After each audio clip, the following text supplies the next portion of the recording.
Samajwadi party का ये जो प्रेम है, ये अपना दल पर नया नया उमड़ रहा है। डॉक्टर सोनेलाल पटेल जी के जीवन काल में कभी भी समाजवादी पार्टी ने अपना दल से गठबंधन नहीं किया। समाजवादी पार्टी ने न कभी गठबंधन किया, न हमारे सिंबल पे किसी को लड़ने दिया और न ही डॉक्टर साहब की यादों को सहेजने का कोई काम किया है। इस पार्टी की नींव रखी, आज वही नींव का पत्थर है जिसके कारण अपना दल की एक बुलंद इमारत का निर्माण हुआ है। आज का दिन हमारे सभी कार्यकर्ताओं को और पार्टी के सभी विचारधारा के अनुयायियों को भी धन्यवाद देने का दिन है, जिन्होंने अपने तपस्या से, अपने आशीर्वाद से और अपने कठोर परिश्रम से पार्टी को एक छोटे से पौधे से आज एक विशाल वृक्ष में तब्दील किया है। आज का दिन भविष्य की दिशा तय करने का दिन है, इसलिए सामाजिक न्याय के व्यापक एजेंडा पर अपना दल जो इतने वर्षों से कायम है, आगे भी कायम बना रहेगा और हमारे कार्यकर्ता जनता और पार्टी के बीच में एक सेतु की भूमिका निरंतर निभाएंगे।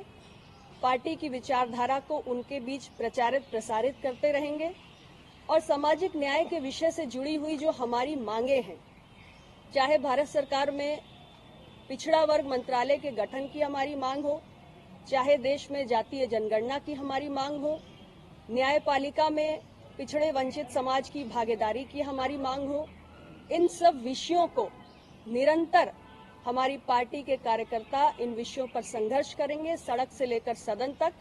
आज हमारी पार्टी केवल राज्य के सदन में नहीं बल्कि देश के सदन में भी है, तो हमारे पास ये अवसर है कि जिन मांगों को लेकर हम इतने वर्षों से संघर्ष कर रहे हैं, उन्हें एक उचित प्लेटफॉर्म पर आवाज दें। और बहुत सारे ऐसे विषय हम समय समय पर उठाते आए हैं। हमने नीट में ओबीसी आरक्षण का विषय भी उठाया, जिसका समाधान माननीय प्रधानमंत्री जी के द्वारा किया गया। आगे भी प्रतियोगी परीक्षाओं में SC, ST, OBC के कट ऑफ अंक ज्यादा आने की जो विसंगति है, उसको दूर करने का विषय भी हमारी पार्टी निरंतर उठा रही है और OBC क्रीमी लेयर का दायरा बढ़ाने का जो विषय है, उसको भी पार्टी निरंतर बढ़ा रही है। तो ये सारे विषय हैं जो भविष्य की दिशा तय करते हैं और हम सभी कार्यकर्ता मिलकर अयोध्या में संकल्प लेंगे कि हमारी पार्टी की जो वैचारिक यात्रा है, उसको हम और प्रबलता से आगे बढ़ाएंगे और अपना दल को नई ऊंचाइयों पर लेकर जाएंगे। आज अपना दल उत्तर प्रदेश की तीसरी सबसे बड़ी पार्टी है। हमारे उत्तर प्रदेश की विधानसभा में 13 सदस्य हैं, विधान परिषद में 1 सदस्य है, देश की संसद में हमारे दो सदस्य शामिल हैं, जिसमें स्वयं तो एक मैं खुद हूं। इसी प्रकार हमें अपना दल को और भी आगे लेकर जाना है और आने वाले हर चुनाव में हमारी पार्टी और भी ज्यादा सफलता प्राप्त करे, हमारा गठबंधन और भी ज्यादा सफल हो, इसके प्रति सभी कार्यकर्ता मिलकर योगदान देते रहेंगे। आज पीडीए को लेकर जो अखिलेश जी का स्टैंड है कि पीडीए जो है वही एनडीए को हराएगा और आज खुद भी वो भी इस कार्यक्रम को बना रहा है। देखिए, मेरी जानकारी में भी आया है कि आज एक और कार्यक्रम हो रहा है जिसमें समाजवादी पार्टी की भागीदारी है। मैं जरूर इस विषय पर कहना चाहूंगी कि समाजवादी पार्टी का ये जो प्रेम है, ये अपना दल पर नया नया उमड़ रहा है। अपना दल के गठन के आज कई वर्ष हो गए। डॉक्टर सोनेलाल पटेल जी ने अपना दल का निर्माण किया, लेकिन उनके जीवन काल में कभी भी समाजवादी पार्टी का प्रेम अपना दल पर उमड़कर नहीं आया। डॉक्टर सोनेलाल पटेल जी के जीवन काल में कभी भी समाजवादी पार्टी ने अपना दल से गठबंधन नहीं किया। यहां तक कि 2002 में डॉक्टर सोनेलाल पटेल जी के जीवन काल में जब हमारी पार्टी के 3 विधायक जीते थे, उस वक्त इसी समाजवादी पार्टी ने हमारे तीनों विधायकों को तोड़ने का काम किया था। हमारे अपना दल के सिंबल पर इन्होंने डॉक्टर सोनेलाल पटेल जी की बेटी को चुनाव भी नहीं लड़ने दिया। इन्होंने उन्हें समाजवादी पार्टी के साइकिल के चुनाव निशान पर चुनाव लड़ाने का काम किया है। आज ये अपना दल के प्रति जो नया नया प्रेम उमड़कर आ रहा है, ये हम सभी को बड़ा आश्चर्यचकित करता है।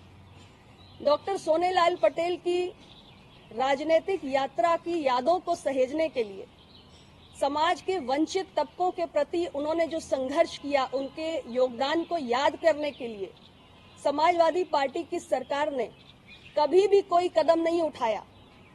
भारतीय जनता पार्टी के साथ अपना दल का गठबंधन 2007 में हुआ, जब डॉक्टर सोनेलाल पटेल जी जीवित थे, और तब भी एक प्रत्याशी जो अपना दल का था, वो अपना दल के सिंबल पर ही चुनाव लड़ा। 2014 से निरंतर भारतीय जनता पार्टी के साथ हमारा जो गठबंधन है वो बना हुआ है। एनडीए का हम एक महत्वपूर्ण घटक है, और हमारे सभी जो एमएलएज हैं, एमपी हैं, सब अपना दल के सिंबल पे हैं। समाजवादी पार्टी ने न कभी गठबंधन किया, न हमारे सिंबल पे किसी को लड़ने दिया, और न ही डॉक्टर साहब की यादों को सहेजने का कोई काम किया है।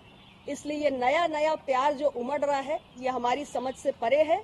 और अपना दल का जो समर्पित सिपाही है, जो डॉक्टर सोनेलाल पटेल की विचारधारा का अनुयायी है, वो पूरी तरीके से इस कुचक्र को समझ भी रहा है।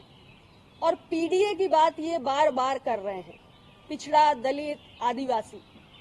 पिछड़े, दलित, आदिवासी की इन्हें इतनी चिंता है, तो मैं इनसे सिर्फ इतना पूछना चाहती हूँ, 2004 से 2009 के बीच में जब यूपीए की सरकार थी, उसको ये समर्थन दे रहे थे, उस वक्त इन्होंने नीट में ओबीसी आरक्षण लागू करने का विषय क्यों नहीं उठाया, अगर इन्हें पिछड़ों की और दलितों की इतनी चिंता थी।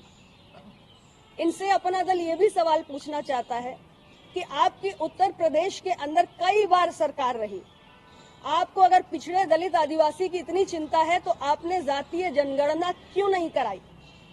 आज आप जब विपक्ष में आए हैं, तब आप जातीय जनगणना की बात कर रहे हैं, आप पीडीए की बात कर रहे हैं, लेकिन जब आप सत्ता में होते हैं तब आपको पीडीए याद नहीं आता है।